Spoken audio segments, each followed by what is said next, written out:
quatrième jour de marathon des lives, donc c'est super. On a reçu pas mal de monde là pour l'instant. On a eu reçu Loïs, Robin Monaco, Paul Gagné, Thibaut Soubera. Euh, on respecte un petit peu nos créneaux sur la préparation physique, parce que c'est beaucoup de préparateurs physiques. Et d'ailleurs, aujourd'hui, on reçoit Jack de la Jack's Team. Vous connaissez peut-être si vous faites du CrossFit. Alors, il est adepte de CrossFit, de nutrition, Strong Fit. Alors, on va parler de vraiment beaucoup de choses avec Jacques là cet après-midi. Et, euh, et donc voilà, restez bien connectés. Là, comme tous les jours, là on fait des petits lives entre deux rendez-vous. Hein. Là, je sors encore de petits rendez-vous cet après-midi. C'était excellent. Je vous partagerai la vidéo de ce rendez-vous à l'occasion parce que c'était avec des adaptations vraiment très très rapides, donc une amélioration des mouvements de stabilité, de mobilité, enfin de contrôle musculaire, c'était tout simplement fou, mais ça on vous partagera à l'occasion. Et là, on accueille notre ami de la Jack's Team. Salut, Hello! ça va? Ouais, cool, cool, je suis content de te voir. Est-ce que tu Moi m'entends aussi. parce que je suis en train de me connecter? Je t'entends très très bien. Ah, là, il y a eu une petite coupure, et ça va revenir. C'est le lien vers la Belgique, je pense, qui est un petit peu coupé. C'est bon, là, je t'entends très bien, je te vois bien, je vois que tu bouges. Alors, C'est si je super. T'as bascule, ton fameux tableau ça, noir derrière, avec ça plein de marche choses pas. notées, c'est Ok. génial. Non, tu peux pas basculer, ouais. Ok, Tu vas être ok, obligé de rester comme ça. ok, ok. Alors, je vais le mettre comme ça. Hop, petite lumière, merci Rizza. Ok, je pense qu'on est au top. Super. Ah, c'est parfait. Bon, je sais que ton timing est assez serré. Ça tombe bien parce que l'objectif, c'est de faire des petits lives de 30 minutes, tu vois, globalement. Pour commencer, peut-être que tu pourrais te présenter, ça serait cool. Ouais, écoute, on m'appelle Jack, c'est mon surnom, mais ça me va très bien. Je suis coach formateur et propriétaire de salle, donc dans le coaching, dans le CrossFit, je me spécialise aussi sur l'alimentation anti-inflammatoire. J'ai une chaîne YouTube dédiée au sujet qui s'appelle Jack's Team, qui était une chaîne CrossFit, qui est devenue une chaîne alimentation. Et j'ai quand même continué à faire des vidéos sur le CrossFit parce que ça me passionne et parce que j'ai aussi certaines spécialités à faire passer sur ma chaîne qui du coup s'appelle Jacksim Coaching, qui est ma chaîne où je parle vraiment beaucoup plus de sport, de crossfit, de mouvement, etc. Et voilà, du coup, je réponds à ton invitation avec l'espoir d'une bonne discussion comme je les aime. Ok, bah c'est super. Alors c'est vrai que c'est toujours court, 30 minutes, mais on va essayer quand même de dire un maximum de choses. Moi, je te suis depuis des années, voilà, j'ai déjà suivi plein de choses passionnantes. On a une passion commune, c'est aussi le Strong Fit, parce que on a eu l'occasion de tous les deux de pouvoir rencontrer Julien Pinault, toi plus de fois que moi, et donc voilà, donc ça fait une branche que j'affectionne aussi particulièrement. La nutrition, ça me parle bien. Je me suis formé en nutrition, même si je plonge pas dedans parce que voilà, après je laisse à d'autres des gens comme toi, tu vois, qui se spécialisent un peu plus dedans, en parler, etc. En tout cas, voilà, il y a des choses super intéressantes dans ton background. Est-ce que tu pourrais nous dire par où t'es passé pour être qui tu es maintenant, tu sais, en termes de formation, de découverte, d'apprentissage? Bien sûr. Si tu veux, dans un moment un petit peu, on va dire, paumé niveau taf dans ma vie, il y a un gars dans la salle de fitness où je m'entraînais qui me dit, écoute, t'as un bon profil pour être coach, etc. Je me dis, écoute, pourquoi pas, tiens. Et donc, je suis une formation interne, formation d'une semaine, assez complète, somme toute, pour une formation d'une semaine, formation privée, donc dans un organisme privé, payé par l'entreprise, tu vois. Et Cool. c'était vraiment très intéressant. Et tu sais, à l'époque, c'est un peu la méthode personal training, tu sais, mouvement en trois dimensions, avec les poulies, avec le gravity, le TRX, tu vois, tous ces trucs-là. Et je me dis, oh, cool, Fonctionnel. je vois bien que ça aide quand même à mieux bouger, etc. Et donc, je me dis, tiens, euh, je fais des recherches, tu vois, après, donc je bosse comme coach et tout, et puis je fais des recherches, et un jour, je tombe sur le CrossFit, et je me dis, écoute, entraînement fonctionnel, en plus à haute intensité, à ce moment-là, je suis basketteur, je me dis, waouh, c'est un bon complément et tout. Et donc, je commence à me renseigner, à bosser, tant et si bien que je vais passer mon level 1, je me forme de mon côté. Et puis un jour, j'ai l'opportunité de travailler dans la seule box de ma ville à l'époque, donc ici à Liège. Mhm. Et je me suis vite fait une petite réputation parce que comme j'avais déjà de l'expérience en coaching, en fait, j'étais moins fort en termes d'athlète dans le CrossFit, mais j'étais un peu plus calé dans le coaching. Et du coup, je me suis vraiment pris au jeu. On m'a demandé de former les plus jeunes coachs, etc., etc. Et ensuite, on a eu avec Émilie, je pense que tu connais Émilie Boufflette, De euh, non. de nom, ouais. Avec Émilie, l'opportunité et Casa, du coup, d'ouvrir une salle dans le centre de Liège, ou plutôt de reprendre une salle. Et donc là, c'est un peu la partie honneur qui est venue, même si c'était pas moi qui gérais la salle. Ce qui était cool, c'est de voir un peu l'envers du décor, on va dire ça comme ça. Et puis, moi, je me spécialisais à fond dans le mouvement, mais je traînais, si tu veux, des problèmes de dos et des problèmes de ventre. Donc, Mhm. problèmes d'inflammation au niveau de l'intestin et de conséquences pas très agréables. Et donc, j'ai fait beaucoup de recherches de mon côté, sans forcément trouver beaucoup de solutions dans la médecine, sans forcément trouver beaucoup de solutions dans la kiné, etc. à l'époque. Et en fait, ce qui a sauvé mon ventre, ça a été l'alimentation anti-inflammatoire. Et ce qui a sauvé mon dos, ça a été la méthode de mouvement Strong Fit. Donc, je faisais des vidéos sur YouTube à l'époque et je parlais déjà un peu d'alimentation, je parlais déjà de CrossFit, de mouvement, etc.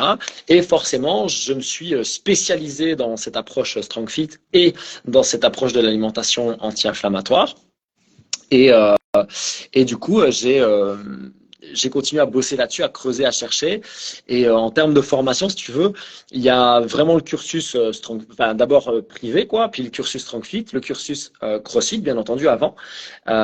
Et par rapport à l'alimentation, j'ai fait une formation dans le cadre de mon boulot de personal trainer, mais je t'avoue que c'est plus de 80%, c'est de la recherche personnelle, quoi. Donc c'est lire des Mhm. livres, lire des études, écouter des podcasts, des vidéos, tester énormément de choses. D'abord sur moi-même, puis en coaching, et puis recouper et essayer de trouver des solutions pour proposer plus de solutions aux autres. Excellent, un éternel en fait Ouais, apprenant-chercheur. clairement, c'est moi. Ok, Moi, je pense c'est toi aussi, super. hein. Quand je vois ce que tu fais, Oui, ce que vous oui. faites avec le labo, avec les réflexes, avec la neuro, c'est pareil. Je vous vois de loin, je vois que vous avancez constamment. En fait, c'est exactement comme toi, tu vois. On a appris beaucoup de choses. Alors c'est sûr, on allait se former un peu partout dans le monde là-dessus, sur tous ces domaines-là. Mais ce qui nous a fait le plus apprendre, c'est ce qu'on retrouvait en cabinet finalement, tu vois. Donc cette pratique de cabinet où tous les jours, tu as des gens avec des problématiques différentes et même des fois avec les mêmes problématiques, mais qui apportent une solution différente. Et ça t'oblige, ben, des fois, à rouvrir tes livres de neurosciences, tes livres d'anatomie, tes livres de bioméca, d'aller chercher les études scientifiques. En plus, ça, en termes de neurosciences, c'est compliqué. Il y a des nouvelles études qui sortent quasiment toutes les semaines, tu vois, et qui viennent des fois contredire ce que tu avais appris il y a 5 ans. Donc ouais, c'est une perpétuelle recherche et évolution. Après, nous, on a la chance de travailler avec des chercheurs en neurosciences, etc. Mais voilà, quoi, c'est vraiment un travail de longue haleine quand on veut pouvoir apporter la meilleure réponse possible aux personnes qu'on suit, quoi. Ouais, c'est exactement la même chose en nutrition, tu t'en doutes bien. Comme si tu veux, j'ai tourné justement des podcasts ici toute la journée et c'est exactement ça l'idée, c'est de dire en fait, tu te rends compte que tu as tout et son contraire sur Internet, tu as tout et son contraire même dans la recherche, hein. Il y a très Ah très peu oui, de choses sur lesquelles tu ne peux pas trouver un contre-argument en fait. Après, l'idée c'est de voir quelle est la qualité de l'étude et puis c'est surtout de voir sur le terrain qu'est-ce que ça donne. Est-ce que on me dit, j'invente totalement ici d'arrêter les produits laitiers? Est-ce que ça a une cohérence avec ce que je constate sur le terrain? hum, Et si oui, c'est cool et du coup, je m'en sers comme arme. Et sinon, quand est-ce que je peux retirer de ce qu'on m'a donné comme information, comme étude ou autre, et qu'est-ce que je peux en retirer pour du coup mettre en pratique? ouais, complètement, mais je suis tellement d'accord avec toi. Des fois, tu apprends des choses. Je pense que même dans les formations que tu fais, il faut toujours garder cet esprit critique, tu vois. On t'apprend quelque chose, ça ne veut pas dire que c'est du pain béni. Il faut savoir remettre en question ce qu'on apprend et puis savoir se remettre en question aussi en permanence. Tu lis quelque chose, tu lis une nouvelle étude, il faut toujours avoir un petit Jack ou un petit Adrien, tu sais, qui te disent, Eh, t'es sûr? Moi, j'adore un truc, c'est nous, on a la chance d'être trois, donc tu sais, on se partage le travail. On a chacun nos spécialisations. Et quand Sébastien il va se former sur un domaine et qu'il nous parle de ce domaine-là, parce qu'on fait des gros brainstorming très très régulièrement, tous les jours, hein, on bosse tous ensemble sur les mêmes sujets finalement. Moi, je me dis, ok, attends, il est en train de me parler de ça. Je réouvre les livres, je regarde les études et je cherche de la corrélation. Tu vois, C'est ça. on peut avoir je sais que tout n'est pas dans la science, mais la science vient quand même des fois te réconforter, tu sais. Donc il faut trouver la bonne part des choses entre l'empirisme et quelque chose de plus statique, tu vois, Ouais, statistique, pardon. ouais, ouais. Je suis d'accord, il y a Seb d'ailleurs qui commente. Ouais, Travail de suite. tu fais tout flamme. Donc ouais, mais c'est ça. Enfin, j'adore comprendre, tu vois. Et moi, j'ai peut-être pas la faculté. J'ai souvent, je travaille avec deux autistes. Hein, c'est pas péjoratif, c'est une réalité. Seb et Romain qui ont un cerveau qui, tu sais, mettent des liens beaucoup plus rapidement que moi. Moi, je suis obligé de beaucoup travailler derrière, mais par contre, j'ai envie de comprendre. Et moi, le problème, c'est que mon cerveau, lui, s'éparpille. Là où eux, ils se ressemblent beaucoup sur beaucoup de choses, moi, je suis plus, tu sais, un hyperactif. Euh, j'ai un TDAH, tu vois, et donc je suis obligé de me recentrer. Mais pour me recentrer, ce que j'aime bien faire, c'est eh ben, tu sais, prendre un bouquin et me dire, ok, tiens, on m'a dit qu'il y avait ça, ça a tel effet là-dessus, il faut que je recherche toutes les voies qui ont permis de le faire. Donc ça, c'est si tu me dis, bah, je te dis, ça va paraître peut-être un peu grossier ce que je vais dire, mais dans le mésencéphale, j'ai un tel problème au niveau du tronc cérébral, au niveau de cette partie du tronc cérébral, donc qui s'appelle le mésencéphale, qui va venir peut-être m'aider à créer de la flexion, etc. Euh, et ben moi je vais te dire ok, c'est bien de savoir que le mésencéphale va favoriser mes mouvements en flexion ou que le pont au niveau du tronc cérébral va favoriser tous les mouvements en extension, donc je vais devoir le stimuler avant de faire un soulevé de terre, etc. Mais pourquoi? Tu vois? Et moi j'aime bien venir aller chercher après toutes les compréhensions où ça va s'insérer telle chose dans le cerveau, les circuits que ça va faire pour vraiment comprendre les mécanismes et c'est là où tu fais des liens où des fois tu vois je les vois même pas moi dans les études, dans les formations ces liens.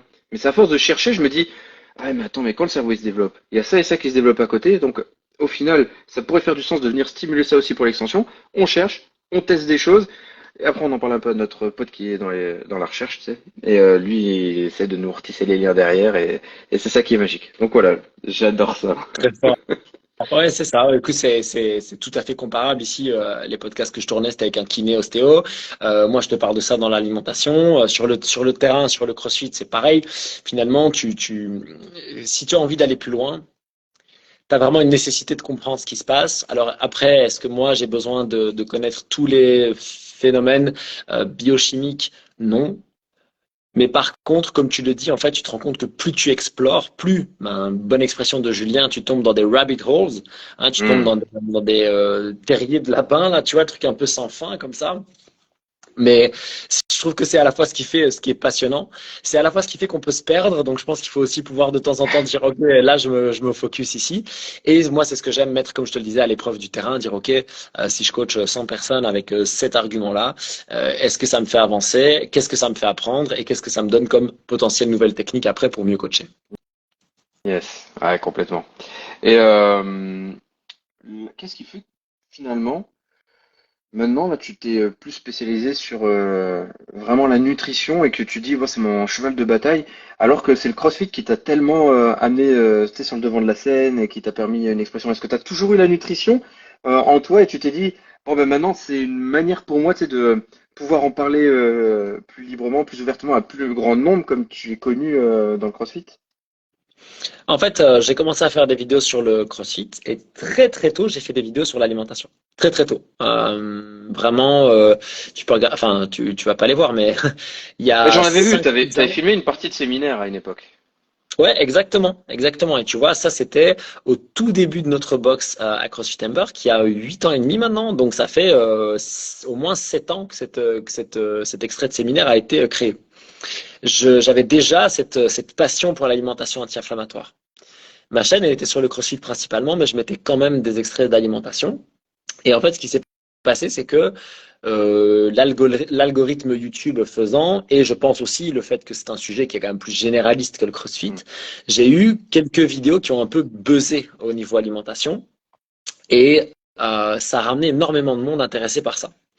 La difficulté quand tu te retrouves avec ça, c'est que tu as une partie de ton audience intéressée par le CrossFit, une partie intéressée par l'alimentation, et tu te retrouves avec un vrai problème sur YouTube qui est que tu as une partie des gens qui veut voir l'autre sujet et une partie qui s'en fout complètement. Et donc, quand tu publies une vidéo sur le CrossFit, tu fais quasiment pas de vues, et quand tu fais une vidéo sur l'alimentation, tu fais quasiment pas de vues. Et puis, à un moment donné, l'alimentation a quand même plus de vues. Et CrossFit, moins de vues. Et l'alimentation, plus de vues. Et CrossFit, moins de vues. Et je me suis dit, OK, au lieu euh, d'essayer de me battre à monter une espèce de double audience comme ça sur une même chaîne, ce qui est quasiment impossible, surtout parce que l'algorithme ne va pas être d'accord, eh bien, je me suis dit, cette chaîne qui est en train d'exploser en nutrition, on va la dédier à ça maintenant. Et moi, j'ai envie de parler quand même de ma passion et de mon sujet, du mouvement, etc., de StrongFit, de ATG, du CrossFit, nanana. Je vais faire une chaîne sur le sujet. Salut Sinisha. Et du coup, j'ai fait une deuxième chaîne YouTube qui s'appelle Jacksim Coaching, sur laquelle je parle de CrossFit. Maintenant, le fait est que c'est une petite chaîne. Et donc, c'est assez amusant parce qu'en fait, il y a plein de gens qui me connaissent, mais qui ne savent même pas qu'elle existe. Parce que c'est beaucoup plus dur, si tu veux, de créer un effet de viralité sur un petit Ouais. sujet comme le CrossFit. D'autant plus que je n'utilise pas pour le moment le format court, qui est quand même le format de prédilection pour le moment pour partir viral. Ouais, c'est vrai. Ouais. Mais je continue de parler du CrossFit parce que, parce que ça me passionne. Le CrossFit et le mouvement en général. Et donc, simplement, j'ai scindé les audiences, j'ai scindé les chaînes YouTube, mais je continue à parler des deux parce que je suis convaincu que ce sont deux outils extraordinaires pour améliorer notre vie et parce que ce sont deux spécialisations chez moi qui sont donc ce mouvement. Alors, pas avec la neuro, etc., parce que je suis pas calé et que, comme tu le disais, je pense qu'à un moment donné, il faut se spécialiser dans un domaine et être compétent dans ce domaine et renvoyer vers des spécialistes quand on pense que c'est utile et dans l'alimentation anti-inflammatoire parce que ça a commencé par sauver ma vie, transformer mon énergie et que maintenant j'ai envie d'en parler à tout le monde évidemment. Ah, c'est super. Euh, bon, la question d'habitude, c'est plus tourner entraînement, mais tu peux la tourner au niveau aussi nutrition ou de manière globale, toi dans ta vie, qu'est-ce qui a été game changer pour toi, justement au cours de toutes ces expériences que tu as fait? Le premier game changer, ça a été d'apprendre à engager les bons muscles au bon moment avec la méthode StrongFit et de savoir faire un pivot de hanche correct et une extension du dos correct. Donc ça veut dire que maintenant je peux bouger librement. C'est-à-dire que je n'ai plus peur de me faire mal au dos pour rien parce que je sais comment bouger. Je sais aussi me laisser bouger. Hmm. Avant, je voulais tout contrôler parce que j'avais peur de me faire mal. Et maintenant, en ayant acquis à la fois la musculature et à la fois la technique, je me sens infiniment plus libre. Donc ça, c'est vraiment quelque chose, ça a été un vrai game changer, c'est cette capacité à engager les bons muscles en extension, les bons muscles en pivot de hanche, par exemple. Et le deuxième game changer, clairement, ça a été l'adoption de l'alimentation anti-inflammatoire parce que ça m'a fait redécouvrir tout un potentiel humain. Ça m'a fait redécouvrir vraiment une capacité à avoir de l'énergie, une capacité à être plus concentré, à pas avoir de coups de fatigue pendant la journée, à arrêter d'avoir des douleurs à droite à gauche. Et puis, je me suis rendu compte que cette alimentation anti-inflammatoire, elle m'aidait moi, mais elle était percutante dans la vie d'autres personnes. Incroyable. Hmm. Des changements de vie dingues, des migraines qui s'arrêtent, des changements de peau, des pertes de poids spectaculaires, des soulagements de l'anxiété. Tu sais que Julien, c'est vraiment spécialisé, excuse-moi, Hmm. dans l'anxiété et l'autisme. L'autisme, je ne me suis pas formé parce que pour le moment, je n'ai pas l'espace mental pour ça. L'anxiété, j'ai quand même beaucoup suivi le travail, j'ai beaucoup fait des recherches de mon côté, etc. Et on voit bien, par exemple, alors il y a le mouvement, il y a la respiration, il y a tout un tas de choses, mais rien qu'avec l'alimentation, on voit un changement dingue dans la gestion de l'anxiété des gens. Et donc, ça aussi, ça a été un vrai game changer. Donc l'alimentation anti-inflammatoire et après l'utilisation du protocole StrongFit que j'ai utilisé pendant des semaines, puis des mois, puis machin. Tu es familier ou pas? Ah oui, oui, complètement. Ok, Je pense que j'ai tout fait. ok. C'est Et ça que j'ai donc, vu. ok. Et donc, dans l'utilisation du protocole alimentaire StrongFit, donc la recapacité à lire les signaux grâce à l'alimentation etc. Et puis après là-dessus le jeûne, pas parce que je Hmm. pense que le jeûne est une solution en soi, mais parce que je pense que ça rééduque énormément. sur est-ce que j'ai faim, est-ce que j'ai pas faim. Tiens, en fait, je peux m'arrêter de manger un jour et tout va bien se passer. Mm. Tiens, j'ai pas besoin de mes glucides pour bien m'entraîner, etc., etc. Tu vois. Et toute cette relativisation autour de ça que je trouve assez extraordinaire. Ok, bon, ça fait quand même pas mal de game changer finalement. C'est c'est super intéressant. Quels sont les trois axes d'apprentissage qui ont changé ta vie? Euh, Est-ce que tu peux expliquer ce que tu veux dire par axe d'apprentissage? C'est des choses que tu aurais vues au cours de tes formations et de tes expériences euh, qui ont rythmé en fait ce que tu enseignes maintenant. Hmm. Euh, la première chose, je vais essayer de le faire plus ou moins de manière chronologique. L'air de rien, il faut rendre à César ce qui appartient à César. Le mouvement fonctionnel constamment varié effectué à haute intensité du CrossFit, je trouve ça fabuleux. Je trouve ça extraordinaire. Quand c'est bien utilisé, quand c'est bien coaché, quand c'est sur les bons mouvements, etc., etc. Le Hmm. principe d'avoir un mouvement qui est utile, de le varier constamment et de l'effectuer à haute intensité, on constate quand même qu'on a des résultats assez ouf, que ce soit physiquement, que ce soit psychologiquement, que ce soit dans la capacité aussi à gérer des efforts de courte, moyenne et haute intensité, que ce soit dans la capacité à déplacer ton corps et des charges, etc., etc. Donc ça, c'est vraiment un concept qui, moi, m'a conquis. Par contre, je trouvais que ça avait un gros frein qui était que le CrossFit, à cette époque-là, se limitait énormément à certains mouvements. Donc quand moi, j'ai commencé le CrossFit, tu fais des snatchs, des cleans, des deadlifts, des squats, des keeping pull-ups, des toes to bar et tu utilises un peu le kettlebell et tu cours. Et en gros, j'exagère un peu, mais tu vois, c'était très très très restreint. Tu avais très peu d'utilisation du dumbbell, t'as pas de rotation, anti-rotation ou très peu et t'en as toujours pas. On n'utilisait pas autant les sacs que maintenant, on utilisait, enfin, le sled, etc., etc. Donc ça existait, mais c'était pas utilisé, tu vois. Et du coup, le constamment varié, pour moi, il était très limité en fait. Et du coup, c'est là que je trouve StrongFit est vraiment venu mettre un bon coup de pied dans la fourmilière en disant non, non, mais en fait, on n'a pas que la barre. On peut utiliser le sac, on peut utiliser, etc., etc. Et donc, le premier apprentissage, tu parlais de trois, je trouve que voilà, le mouvement fonctionnel constamment varié, effectué à haute intensité, c'est vraiment un régal à la fois à pratiquer et à la fois à coacher. Ensuite, comme je te l'ai dit, le principe de torsion interne, torsion externe, enfin torque, machin, Mhm. external torque, comme le dit Julien avec son accent que j'adore.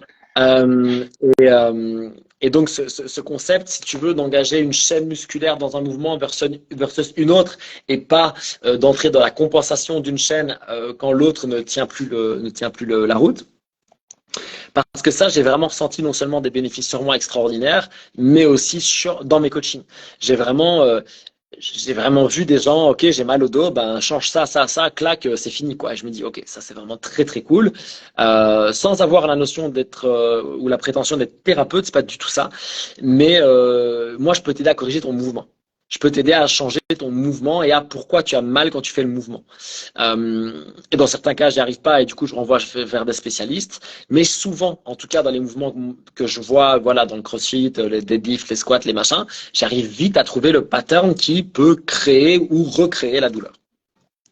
Mais ce qui est super Euh, intéressant, parce que je rebondis juste sur ce que tu dis, Bien sûr. forcément, je me suis formé avec Julien, il y a l'aspect neuro-réflexe archaïque de l'autre côté.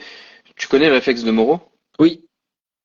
Le réflexe de Moro, c'est une chaîne de flexion versus une chaîne Ouais. d'extension, tu vois. Et donc, on est complètement dedans. Ou quand on sait que la personne, elle se met en Moro, parce que tu sais, elle a l'habitude de se recroqueviller, c'est là qu'elle se rassure, on est dans du parasympathique. Et c'est l'objectif de la chaîne De en flexion. flexion, tu vois. Ouais. Et la chaîne en extension, bah, c'est le mouvement explosif. C'est l'enfant quand il prend son premier souffle, parce qu'il a besoin d'apporter tout de suite une stimulation Oui. pour venir respirer, Ouais. etc. Et on va rechercher des autres sollicitations. Et là, le lien entre la neuro et finalement StrongFit a été aussi assez puissant pour nous. C'est fort que vous arriviez à faire ces liens. Et finalement, tu vois, moi, c'est ce que je fais avec le CrossFit où je me dis comment est-ce que je peux utiliser les principes StrongFit. Et maintenant, Mm. j'utilise aussi pas mal de principes ATG dans le CrossFit parce que ça reste ma spécialisation. Et comment est-ce que je peux faire ces liens de manière à, du coup, d'être un coach plus complet, à porter plus de solutions et aussi, du coup, former, parce que maintenant, je forme aussi pas mal les coachs ici, euh, et vraiment transmettre tout ça parce que j'ai vraiment cette ambition d'amener plus de variété et moins de blessures. C'est vraiment cette idée-là, plus de variété et toujours plus de performance adaptée à chacun Hmm. et moins de blessures, quoi. Ça fait Ok, deux c'est vraiment apprentissages, il me super. reste un. Ouais, et le troisième apprentissage, honnêtement, c'est vraiment, je vais dire, la combinaison de l'alimentation anti-inflammatoire avec le protocole StrongFit et le jeûne. Et quand tu mets tout ça ensemble, tu arrives quand même à créer des changements de vie incroyables. Ok, c'est super. Ouais. On retourne souvent autour des mêmes principes finalement, autour de la méthodologie du CrossFit, du StrongFit ou de la nutrition. C'est vraiment trois choses qui viennent ancrer un petit peu ton courant, ta vie, ce que tu proposes dans la vie de tous les jours. Ouais, clairement. Et je te parlais ici de ATG, donc je pense que tu as dû voir au moins passer Oui, Who's oui, Over Toast Guy oui, quelque part. oui, Sinon, complètement. Ouais, tu dans une cave ouais, non, quand ça non, vient ouais. d'Avistar et qu'on l'a pas vu passer. Mais si tu veux, euh, j'ai commencé à m'intéresser à ça pour moi-même parce que j'avais des douleurs, tendons d'Achille, etc. Mhm. Et en fait, j'ai vraiment très vite fait le lien avec la mobilité, donc l'amplitude de mouvement avec la bonne tension musculaire. Et tu te rends compte qu'en fait, n'entre pas au même endroit avec la méthode de Julien à la base avec StrongFit et la méthode ETG. Ils n'entrent pas au même endroit, mais ils vont, ils vont dans la même direction. Et donc, quand tu combines les deux, franchement, j'ai quand même des résultats assez spectaculaires. Avec typiquement, moi, je pouvais pas faire un squat en extension ou en flexion de la colonne sans avoir mal. Et j'avais pas ni la force, ni la mobilité, ni la souplesse pour faire un squat sur une jambe. Donc, ce qu'on appelle un pistol. Donc, un pistol squat, c'était impensable, puisque ça nécessite d'avoir la force, la stabilité sur une jambe, ça nécessite d'avoir la mobilité, qu'elle soit articulaire et ou la bonne tension musculaire, et enfin, ça nécessite aussi de pouvoir faire une flexion du dos, parce que moi, je peux pas faire un pistol squat en gardant le dos parfaitement neutre. Et il n'y a pas grand monde qui peut. Et en fait, en combinant tout le renfort StrongFit et le renfort ETG sans jamais essayer de bosser sur le pistol squat volontairement, un jour, en fait, pour montrer un truc, je fais, ah ben voilà, donc si vous voulez faire un pistol squat, il faut faire comme ça, machin. Et en fait, j'ai fait mon pistol, je suis remonté, j'ai fait, ok, cool, première fois de ma vie que j'arrive à faire un truc, parce que, si tu veux, j'avais déclenché ce travail des deux côtés, en fait, et j'ai vraiment pu voir les résultats, c'est cool. Ok, super. Écoute, le temps tourne, je sais que tu vas devoir nous quitter. Alors Ouais, après, je sais pas je si me tu as permets. 5 minutes, tu as quelqu'un après, en Moi, fait. non, j'ai le temps. J'ai Non, mais relativement vas-y, le temps. cool. J'ai encore 15 minutes, tu vois, je suis tranquille. Vas-y, Non, parce que, bon. ouais, on finira de toute façon par une question qu'on pose à tout le monde à la fin. Peut-être qu'on pourra même rebondir dessus. C'est, qu'est-ce que toi, tu conseillerais là aux gens qui nous écoutent de pratiquer absolument? Ils doivent, s'ils doivent faire un truc pour eux là, faudrait que ça soit quoi? Un seul. Waouh. Ah. Écoute, euh, j'ai pas envie de te faire la réponse cliché du coach, thérapeute, n'importe quoi qui va te dire ça dépend. Mais en gros, si tu veux, moi je vois vraiment deux portes d'entrée. En gros, si vous avez pris votre alimentation en main d'une manière ou d'une autre, que vous êtes déjà en train de faire des choix alimentaires conscients, alors ce que je vous invite à faire, c'est à faire du mouvement en amplitude et en variété. Donc vraiment bouger dans le plus de variations possible et dans le plus d'amplitude possible sans créer de la douleur. Si vous n'avez pas encore ou jamais pris votre alimentation en main et que vous faites de l'alimentation par défaut versus des choix alimentaires, c'est quand même par là que je commencerai. Parce que je pense que le mouvement va se mettre plus facilement dans votre vie par la suite. Mais l'alimentation choisie, l'alimentation décidée versus l'alimentation subie par défaut, c'est quand même un game changer incroyable. Ok. Donc, ouais, entre mouvement et nutrition. Mmh. Prenez soin de votre mouvement. Moi, j'aime bien le mouvement parce qu'en fin de compte, le mouvement, si les gens bougeaient, on aurait moins de gens clairement en consultation, tu vois. Ouais, ouais, Euh, Il y a des limitations de mouvement. C'est sûr que par rapport à ce que tu disais tout à l'heure, ça fait écho aussi, tu sais, la variation de mouvement dans le CrossFit ou dans la musculation est très très très limitée. ouais. Euh, les gens devraient apporter beaucoup plus de mouvement, rotation, etc. Alors le mouvement gauche-droite, postérieur est très très très intéressant. Le problème, c'est que si on regarde le développement des réflexes archaïques, tu as certaines chaînes musculaires, tu sais, qui vont se développer d'abord, puis après on va aller sur une autre, puis après sur une autre. Et la chaîne transversale est quand même centrale, tu vois. Et si on va développer tout le temps les mêmes mouvements, on va oublier de développer ce qui est central. Hmm. Et là où, pour nous, il y a des réflexes qui sont très très importants à être travaillés, ils sont dans cette mécanique-là de mouvement. Et si les gens pratiquaient ces mouvements variés, ces mouvements en rotation, ben, on aurait peut-être moins de problématiques sur des réflexes archaïques qu'on retrouve trop en cabinet, tu vois. Donc il y a des limitations, les gens ils viennent avec des limitations qu'ils n'auraient peut-être pas si ils apprenaient à bouger en 3 dimensions. Et Ouais. ça peut être tout bête, mais c'est rajouter quelque chose. Quand, je sais pas moi, quand les gens ils font leur metcon, c'est rajouter ne serait-ce qu'un mouvement en rotation. Quand Ouais. ils font leur gainage, qu'ils ajoutent quelque chose en plus Ouais. dans l'échauffement, tu vois. Moi, c'est comme ça que j'essayais de le faire quand quand j'entraînais en entraînement croisé, c'était rajouter une sollicitation à l'échauffement ou plus dans le metcon, tu vois, pour apporter ces mouvements en rotation. Tu peux pas Ouais, je te forcément tout le temps rejoins. le faire. C'est sûr, quand tu fais de la force, c'est sûr que tu vas te concentrer sur des mouvements de base. Mais après, ouais, surtout si tu veux évoluer dans la force. Mais après, ouais, il faut se laisser l'opportunité de pouvoir ajouter des exercices quand on est coach, quoi. Il y a des exercices Exactement. qui vont apporter autre chose. Exactement. Si tu veux, ici, par exemple, là, je suis à CrossFit Recan et dans ma box ici, on a par exemple intégré des rotations en échauffement, en renfort. On les met pas en Metcon parce que c'est compliqué à gérer en groupe. Mhm. Pour des raisons d'une part comment est-ce qu'on va dire de gestion que tout le monde fasse un peu la même chose, tu vois, c'est difficile à évaluer, mesurer, etc. Et parce que c'est pas évident de coacher ça en groupe en termes aussi d'espace, mais on en met assez souvent, on met des med ball twist, tu vois, Génial. tu vas mettre du pal of press, tu vas mettre, tu vois, des trucs comme ça. L'intérêt aussi des mouvements unilatéraux, style step up, que ce soit en concentrique, en excentrique, Mhm. ce genre de choses.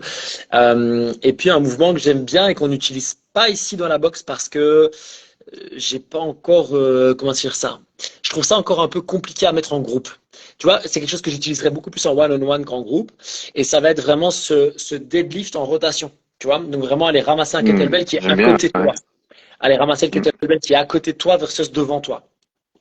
Euh, c'est un mouvement que j'aime particulièrement avec vraiment cette, comme je te le dis, cette difficulté de le coacher en groupe et aussi le fait qu'il va faire peur. Il va y avoir une appréhension chez les gens pour faire ça comme ça de but en blanc. Et donc, on intègre de la rotation plus avec des choses allez, plus sécurisantes, on va dire ça comme ça. Mais je te rejoins à 100% et ça faisait partie des limitations pour moi du CrossFit. Au départ, dès le départ, je me suis dit, OK, là, ça manque, puisque moi, je viens de l'école, fameuse école personnel training, tu sais, mouvement en 3D, machin, Mhm. etc., tu sais, le Viper, le TRX et tous ces trucs-là. Ouais, ouais. Et donc, ouais, c'est là vraiment l'intérêt, rotation, anti-rotation. Euh, et là, je trouve que avec votre travail de la neuro et des réflexes, on voit vraiment que vous apportez encore un souffle nouveau, je trouve, à cette complémentarité du mouvement et à cette vision globale, si tu veux, tu vois. Moi, j'aime les gens qui regardent le mouvement et le corps humain et les gens avec du recul, tu vois. Dire, OK, toi, ta porte d'entrée, c'est la neuro, toi, ta porte d'entrée, c'est les réflexes, toi, la porte d'entrée, c'est le crossfit. Finalement, je pense on veut tous aider les gens à mieux bouger, à mieux vivre. Et donc, c'est vraiment intéressant que des gens comme vous se développent, se spécialisent pour que on puisse avoir, en fait, si tu veux, à nous tous, plus d'armes, plus d'outils pour aider Mhm. les gens. C'est vraiment comme ça que je le vois. Ah, merci beaucoup, ça fait plaisir. C'est super sympa. Et bah écoute, merci d'avoir répondu présent en tout cas pour ce soir. J'espère qu'on aura l'occasion de se revoir peut-être sur un petit Pareil. podcast, un webinaire plus long. Tu vois, quand tu m'as dit je suis à Liège, j'ai percuté dans ma tête, j'étais début Liège, en plus début de juillet, j'étais à Liège pendant 4 jours et demi pour une formation, et j'ai même pas percuté C'est vrai? que Ça, c'est Regan quoi comme c'était à Liège. formation? Sur les réflexes archaïques, Ok. tu vois. Et j'étais à Liège, en plein dans le carré, et, et j'aurais dû percuter Allez, parce va. qu'en plus il y a quelques... On sera allé Et manger un j'étais burger ou quoi? Bah ouais, carrément. Et j'aurais dû tilter. C'est après, tu sais, c'est après coup. Je m'étais dit, Mais quand j'avais dû venir, tu sais, t'avais organisé la venue Julien, de ouais. Julien, et Mhm. c'était pile poil au début du Covid, tu vois, le Ouais. premier Covid. On n'avait plus le droit de se déplacer, en tout cas, bouger de frontières, c'était compliqué. Oui. Et on avait même déjà pris notre B&B là du côté de Liège. Et là, je me suis dit, mais punaise, mais oui, je suis bête, c'est à Liège. J'aurais dû passer devant. Quand tu veux. Et en plus, je te jure que je pense que ça aurait été mieux de venir te voir que de rester toute la soirée à voir ce qui se passait dans le carré Oui, oui, oui. Et avec de le nombreuses carré, c'est bagarres. sympa, mais ça, c'est limite, on est d'accord. Ouais, à une certaine heure, il vaut mieux rentrer tes enfants, quoi. On est bien d'accord. On est bien d'accord. J'ai grandi par là, je connais. Ok, bah voilà, nous on était juste à l'entrée du carré, là, pas loin de de la cathédrale, Ouais. ouais. Mais bon, c'est très vivant. C'est très vivant, c'est le moins qu'on puisse dire. Mais en tout cas, quand tu veux, l'invitation est tout à fait ouverte. Eh ben écoute, je te remercie. Je te dis à bientôt. Du coup, Bonne merci soirée. d'avoir encore Bon répondu live. présent et à bientôt. Avec plaisir, on se reparle. Salut. Au revoir à tous. À Salut, bientôt. à bientôt.